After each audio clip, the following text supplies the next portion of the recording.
Father 5वीं कक्षा की लड़की, ये फॉरगिवनेस क्या होता है? तो उन्होंने क्या बोला? It is the fragrance which a flower gives, which a rose gives when it is being crushed on hand. I repeat, forgiveness is the fragrance which a flower gives when it is being crushed on the hand. मतलब गुलाब के फूल को तुम लो, कितनी प्यारी चीज होती है, उसको क्रश करो, क्रश करने के बाद वो जितना स्मेल करती थी उससे ज्यादा स्मेल करेगी। पता है क्यों? उसकी फितरत है, उसकी नियत है कि वो तुमको सुगंध दे। तुम उसके साथ कितना भी जाति करो, वो तुमको माफ कर देगी, वो अपना सुगंध देख के रहे। ये गुलाब की नियत है कि वो सुगंध है, तुम्हारी नियत है तुम उसको कुछ लो। तो तुम्हारी इंसान की नियत है, तुम सुपरमैन है, तुम सुपर पावर, तुम दूसरों के लिए जीने के लिए बना हो। तो तुम दूसरों के लिए जीने के लिए नहीं बने हो, छीनने के लिए नहीं बने हो। जो इंसान छीनता है वो डमेंट होता है, जो दूसरों को देता है वो ह्यूमन होता है। Are you getting my point? So attitude is nothing but it is the altitude.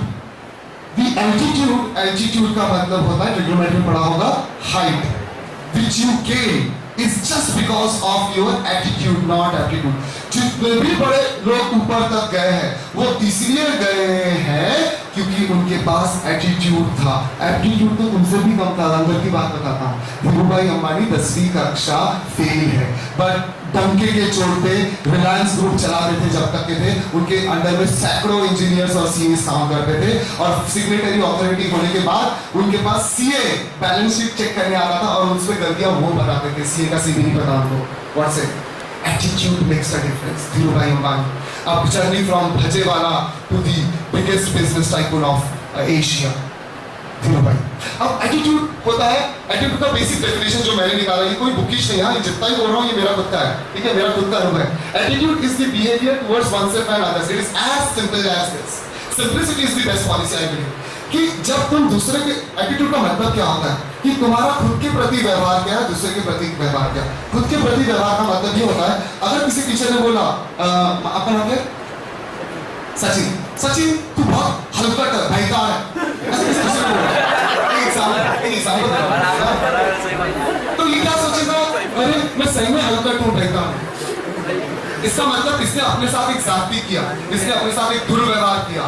Teacher के बोलने से वो हल्का कहता हो जाता है क्या, है ना? किसी ने बोला सर आप एकदम बहुत वाहियात दिखते हो, टाकलू हो, बोलने का तरीका नहीं है। उसने बोला मैंने सुना लेकिन मैंने झटक लिया, मुझे पता है मुझे क्या बोलना है, मेरी आवाज वोकल कॉर्ड से नहीं दिल से मेरी आत्मा से निकलती है, मुझे पता है, ठीक है। वैसे जो बोलता है और जब दर्द तुमको महसूस होता है, तकलीफ बोलने वाले नहीं, तकलीफ तुमको। पता है बुरा बुरे लोगों को लगता है, बुरा बुरे लोगों को लगता है, अच्छे लोगों को बुरा लग ही नहीं सकता, वो बुरे लगने की एक्टिंग करते हैं। क्योंकि अगर हमेशा वो बुरे लगने की एक्टिंग नहीं किया तो अगला वाला बोलेगा तमाम साले को बहुत जराबा बनता है। Are you getting my point? इसका मतलब अंदर से रहो नरम, ऊपर से रहो कड़क नारियल जैसे, ठीक है। अंदर वाला दूसरे को दिखा दोगे तो अगला वाला तुम्हारा फायदा ले लेगा। इसलिए अगले वाले को दिखाने के लिए दिखाओ तुम बहुत इमोशनल स्ट्रॉन्ग हो, दुखता है अपना लेकिन दिखाओ, मैं कोई फर्क नहीं पड़ता मुझे, लेकिन अंदर से तुम एक इंसान रहो, से हैवान मत रहो। Are you getting my point? ये अंदर की बात है, ये कहाँ की बात है? अंदर की बात है। अब एक पीपीटी स्टार्ट करोगे आप, वो पीपीटी, ये पीपीटी बाजू लगा नहीं, पीपीटी कैसे कीजिए, ये पीपीटी। मैं तुमको एडिट दिखाता हूँ, अभी एक एक करके आगे बढ़ा जाना है जैसे मैं